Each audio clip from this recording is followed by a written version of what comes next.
This is probably one of the more beautiful days we've had in New York this summer. Nice, clear, sunny skies. But don't let this fool you. This is the calm before the storm. Hurricane Irene is on her way.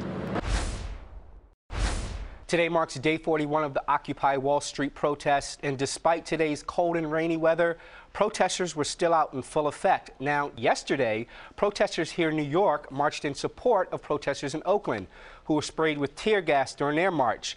Today was unique, though. It came with a very strong warning from the New York Police Department Sergeants Benevolent Association that said that any protester who attempts to hurt an NYPD officer will be sued and charges will be filed, saying, quote, demonstrators may be emboldened by violent acts by demonstrators across the country. Now, so far with protests here in New York, 20 New York police officers have been injured with clashes with protesters.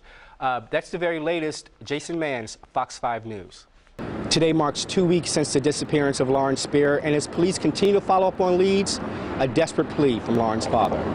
We all know that this Sunday is Father's Day. Choking back tears, the parents of 21-year-old Lauren Spear have only one wish for Father's Day. The greatest gift that Robbie could have is information about Lauren. The Indiana University student has been missing for 2 weeks now. Since then, Bloomington police and friends have been desperately searching for her. Friday, officers found a bag of clothes and a shoebox at a dumpster at the Smallwood Plaza Apartments. They hope this will help lead them to Lauren. Our effort to try to find Lauren will not stop. Yesterday, police released this map detailing what they believe are Lauren's last moments before she disappeared, and a picture of this pickup truck, which is also believed to be connected to the case. We talked yesterday that, we can't tell. And, certainly I know that that is a hot topic on blogs and tips that have come in and things like that. And, at this point, I wish we could tell you what was in the back of that truck. Meanwhile, in Lauren's hometown of Westchester, friends and neighbors have not given up hope and are praying to find her. You think, like, wow, that's really sad, but then when you know the person, it just hits you a lot harder. My heart goes out to Rob, Charlene, and again, Father's Day coming up.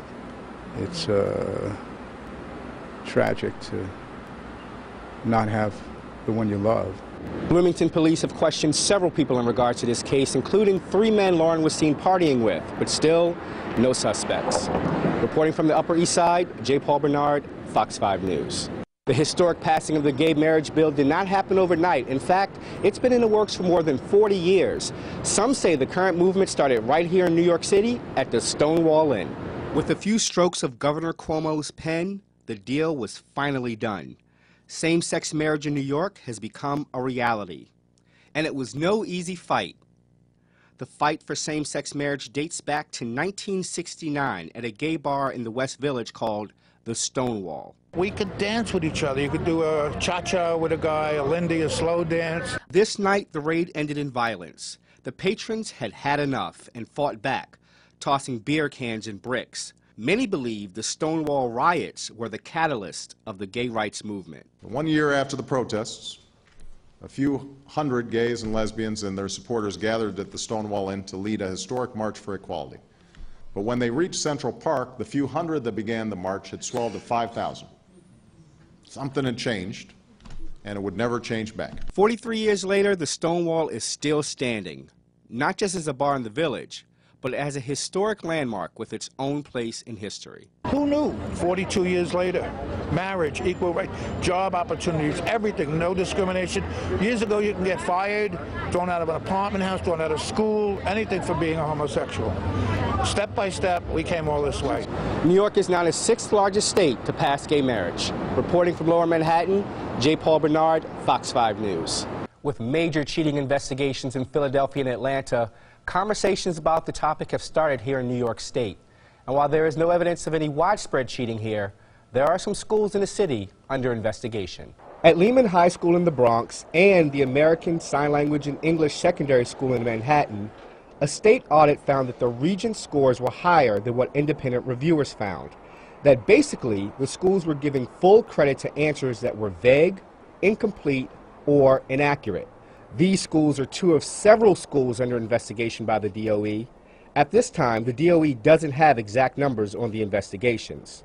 Earlier this week, when releasing the elementary and middle school scores, the mayor addresses questions about cheating. Whenever you have a large number of people, there's always somebody trying to scam the system. To the best of my knowledge, there is no evidence or even allegations of widespread cheating. In a statement today, Chancellor Walcott said of the investigations, "We take allegations of cheating and test tampering seriously, and every case is fully investigated by Commissioner Condon or our Office of Special Investigations. Sometimes the DOE is tipped off through teachers at schools on anonymous tip lines, and at other times a big jump in test scores looks a little bit too fishy." Education expert Pedro Noguero doesn't believe there's widespread cheating in New York, but says that policymakers should take a closer look about how much they emphasize test scores. Schools are being judged by their test scores. Principals are being fired, superintendents are being fired if scores don't raise. In that kind of an atmosphere, you increase the likelihood that people will cheat. Earlier this week, the state announced it would create a task force to take a look at cheating. They may also take a closer look at what's called Eurosure analysis to see if any answers have been changed. That was stopped here in the city a few years back, and the mayor says if the state wants to bring it back, they need to fund it as well.